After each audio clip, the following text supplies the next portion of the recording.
Hey everybody, Mr. Gibson here. So I wanted to record a video for this assignment going over the summary page. So this is for the Explain 4.3 Interactive Notes and Summary Overview. So this time I left the notes blank, and I did that because a lot of this part of the unit is simply memorizing the names of these ions.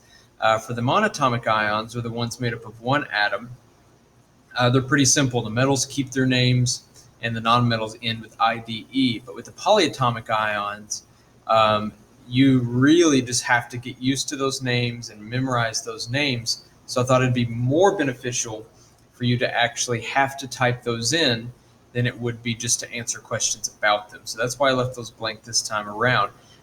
So the rest of this video, I'm just going to be going over the summary page. So go ahead and pause the video if you haven't done that yet. Come back later.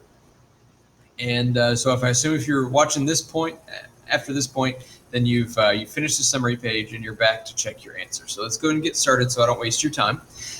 So number one, who is the person that helped develop the naming system for chemical compounds? His name was Antoine Lavoisier. You can just put Lavoisier. He was a French chemist. He's known as the father of modern chemistry.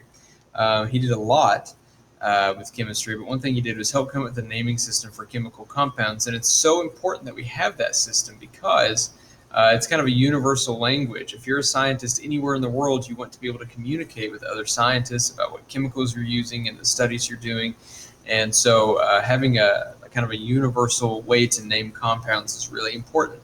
An ion that is made up of one atom is called a monatomic ion. Mono meaning one, atomic meaning atom. So one atom is monatomic, and that's any of the atoms that are on the periodic table. So like N with a -3 charge is nitride, it's monatomic. Potassium is just K with a +1 charge, that's monatomic. Okay, number three, an ion that is made up of more than one element is a polyatomic ion. So that word poly means many. So polyatomic means many atoms. And so you have these ions that are kind of packaged. All these atoms are packaged together into one single ion, okay, with one charge. What is needed in the name of transition metals? Well, we write their charge with a Roman numeral. And that's because transition metals can have different charges. So like iron could have a +2 charge or a +3 charge. We won't know if you just write the word ion or write the word iron for its name. Rather, you need to write iron with a Roman numeral 2 or iron with a Roman numeral 3 so people reading it know, does it have a +2 or a +3 charge? And it's like that for all the transition metals. Okay, what ending is needed for a monatomic anion? So any negative monatomic ion or any negative ion from the periodic table will always end with IDE. So like nitrogen, when it's an ion, has a -3 charge, so it's nitride. Sulfur has a -2 charge, so it becomes sulfide. Okay. Number six, what two endings are used for polyatomic ions? Okay, they will usually end, there are exceptions, they will usually end with ite or ate, ITE or ATE, and that also indicates that they have oxygen somewhere in that polyatomic ion if they end with ite or ate. Number seven, why do we need to use Roman numerals in the name for transition metals? Well, I kind of already answered that, but the reason is they can form more than one ion. So we need to indicate the charge of the ion in its name so that we know what we're working with. All right, number eight, sometimes people are a little rusty with the Roman numerals, so it's important to know these. So the Roman numeral for 9 is IX. X is the Roman numeral for 10. If you put an I in front of it, it means one less than that. The Roman numeral for that is represented by the letter I is 1. 3 is III. 7 is V with two I's after it. The V represents 5, and then the two I's after it represent 2 more than that. So 2 more than 5 is 7. 4 is IV. You have the V for 5 and then an I before it, which means it's 1 less than, which is 4. 2 is II. 10 is just X. 8 is VIII. And 5 is just a V. Okay, number 9, what ending is used for monatomic anions? It's IDE. Number 10, what two endings are used for polyatomic ions? Ate and ite. What two prefixes are used for polyatomic ions? We can use the prefix hypo, which if you think of something like hypothermia, it means you're too cold. Hypo in front of a polyatomic ion means that it has really low amounts of oxygen. So like hypochlorite has less oxygen than chlorite. Or you could use per, which is a shortened version of the word hyper. So hyper means it's high. Like if you're hyperthermic, you've got a high body temperature. So when you see per, it means it has high amounts of oxygen in that polyatomic ion. So like perchlorate has more oxygen atoms than just chlorate. Hope that makes sense.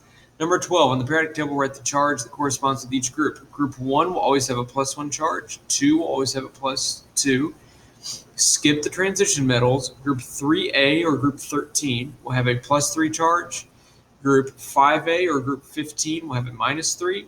Group 6A or 16 has -2. Group 7A or 17 has a -1. And group 8A doesn't have it. It doesn't have a charge because it's noble gases. Okay, number 13. These are just the polyatomic ions, matching them with their names or with their formulas. And it's really important that you can do this. Okay, so CrO4 with a -2 charge is chromate. And I'll just go down the row here. IO4 with a -1 charge is periodate. IO with a -1 charge is hypoiodite. Notice that iodite here has one more oxygen than hypoiodite. Cl-, that's just chlorine off the periodic table. So now it's monatomic, so it's chloride. A sodium ion is just sodium with a +1 charge because it's in group 1. Yttrium-3, yttrium's symbol is Y on the periodic table, and the 3 tells us it has a +3 charge. Chromium with a +6 charge is written as chromium, and we got to write the charge as a Roman numeral so someone reading it knows what its charge is. So we write chromium-6. N on its own is just nitride. This is dichromate. Carbonate is CO3 with a 2- charge. Hydrogen carbonate is just carbonate with a hydrogen in front of it with a -1 charge. This is S on its own. It's monatomic, so it's just sulfide. It ends with IDE. Selenide, that should tell you the ide should tell you that it ends, or that it's monatomic because it ends with IDE. So you just look at the periodic table. Selenium is that atom, and it has a -2 charge because it's in group 6A. Magnesium has a +2 charge because it's in group 2. And then copper with a +2 charge, we write as copper-2 because we've got to write its charge as a Roman numeral. All right, so I hope that makes sense. We really need to get this down. This is pretty fundamental and foundational for what we're getting ready to learn with when we start combining these names to name ionic compounds. Okay, so if you guys need any help at all, feel free to email me. Good luck.